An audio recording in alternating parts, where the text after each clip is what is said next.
গল্পের নাম আতঙ্কের অন্ধকার প্রাসাদ। বাংলার এক প্রত্যন্ত গ্রামে ছিল একটি পুরনো প্রাসাদ, যার নাম অন্ধকার প্রাসাদ। স্থানীয় লোকেরা বিশ্বাস করত যে এই প্রাসাদটি অভিশপ্ত এবং সেখানে অশুভ শক্তির বসবাস। কেউই সাহস করত না সেখানে যেতে।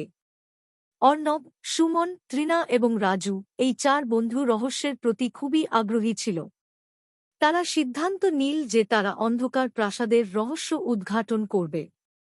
একদিন তারা সাহস করে প্রাসাদে প্রবেশ করার সিদ্ধান্ত নেয়। প্রাসাদের প্রধান দরজা খুলতেই এক অদ্ভুত শীতল হাওয়া তাদের স্বাগত জানাল। তাদের হাত পা যেন হিমশীতল হয়ে গেল। প্রাসাদের ভেতরে প্রবেশ করে তারা দেখল পুরনো আসবাবপত্র, ধুলো জমে থাকা দেয়াল এবং মাকড়সার জালের ছড়াছড়ি। প্রাসাদের প্রথম ঘরেই তারা একটি বিশাল আয়না দেখতে পেল। আয়নায় হঠাৎ করে এক পুরনো মহিলার প্রতিচ্ছবি দেখা গেল। তৃণা চিৎকার করে উঠল, ওই দেখ, কে ওখানে? আয়নায় মহিলার প্রতিচ্ছবি তাদের দিকে তাকিয়েছিল। হঠাৎ আয়নাটি ভেঙে পড়ল এবং এক অদ্ভুত শব্দে কাঁচগুলো চারিদিকে ছড়িয়ে পড়ল।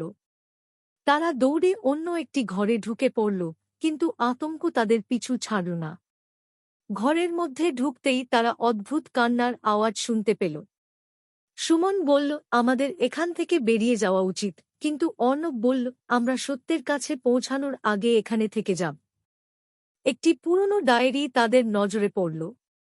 ডায়েরিটি ছিল প্রাসাদের মালকিনের, যিনি এখানে মারা গিয়েছিলেন। ডায়েরি পড়ে তারা জানতে পারল যে এক অভিশপ্ত তন্ত্রমন্ত্রের কারণে প্রাসাদটি অশুভ শক্তির কবলে পড়েছে। রাত গভীর হতে লাগল এবং প্রাসাদে অন্ধকার আরও গাঢ় হল। হঠাৎ করেই এক শিশুর কণ্ঠস্বর শোনা গেল, তোমরা আমার সাথে খেলবে। তারা চারিদিকে তাকিয়ে দেখল, কিন্তু কিছুই দেখতে পেল না। প্রাসাদের এক কোণে একটি ছায়ামূর্তি দেখা গেল। ছায়ামূর্তিটি ধীরে ধীরে তাদের দিকে এগিয়ে আসতে লাগল। রাজু ভয়ে কাঁপতে কাঁপতে বলল, এটা কি? ছায়ামূর্তিটি হঠাৎ করেই অর্ণবের সামনে এসে দাঁড়াল এবং একটি ভয়ঙ্কর হেসে বলল, তোমরা আমার খেলা খেলবে। তারা একে অপরের দিকে তাকিয়ে ভয়ে জমে গেল। ভূতের ছায়ামূর্তি তাদের বলল, এই প্রাসাদে থেকে তোমরা আমার শর্ত মানবে, না হলে তোমরা কেউই জীবিত বের হতে পারবে না। অর্ণব সাহস করে বলল, তোমার শর্ত কি? ভূতের ছায়ামূর্তি তাদের বলল, তোমরা যদি প্রাসাদের এক গোপন কক্ষ খুঁজে বের করে সেখানে রাখা তন্ত্রমন্ত্রের গ্রন্থ উদ্ধার করতে পার, তবে আমি তোমাদের মুক্তি দেব। তারা সিদ্ধান্ত নিল যে তারা সেই গোপন কক্ষ খুঁজে বের করবে। প্রাসাদের অন্ধকার করিডোর ধরে তারা হাঁটতে লাগল। প্রতিটি ধাপ তাদের আরও গভীর আতঙ্কের দিকে নিয়ে যাচ্ছিল। অবশেষে তারা এক গোপন দরজা খুঁজে পেল, যা মেঝের নিচে লুকানো ছিল। দরজাটি খুলতেই একটি গোপন সিঁড়ি তাদের নিচে নিয়ে গেল।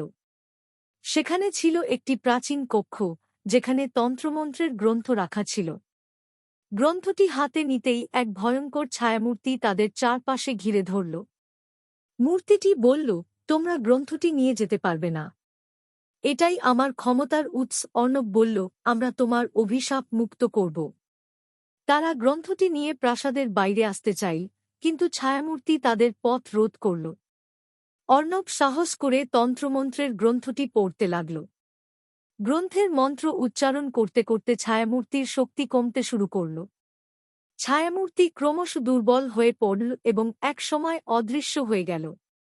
তারা মুক্তির আলো দেখতে পেল এবং দ্রুত প্রাসাদ থেকে বেরিয়ে এল।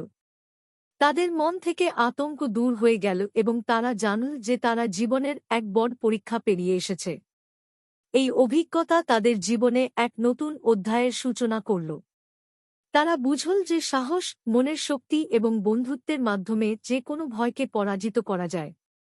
আতঙ্কের অন্ধকার প্রাসাদ তাদের জীবনের একটি শিক্ষামূলক গল্প হয়ে রইল, যা তাদের মনে সাহস এবং আত্মবিশ্বাস জাগিয়ে তুলল। এরকম আরও অনন্য এবং উত্তেজনাপূর্ণ গল্প শোনা যাবে সুনেহরি কাহানিয়া চ্যানেলে। প্রতিটি গল্পে আপনি নতুন চরিত্র, নতুন জায়গা এবং অনন্য গোপনীয়তা দেখতে এবং শুনতে পাবেন। তাই সাথেই থাকুন আর শুনতে থাকুন সুনেহরি কাহানিয়া।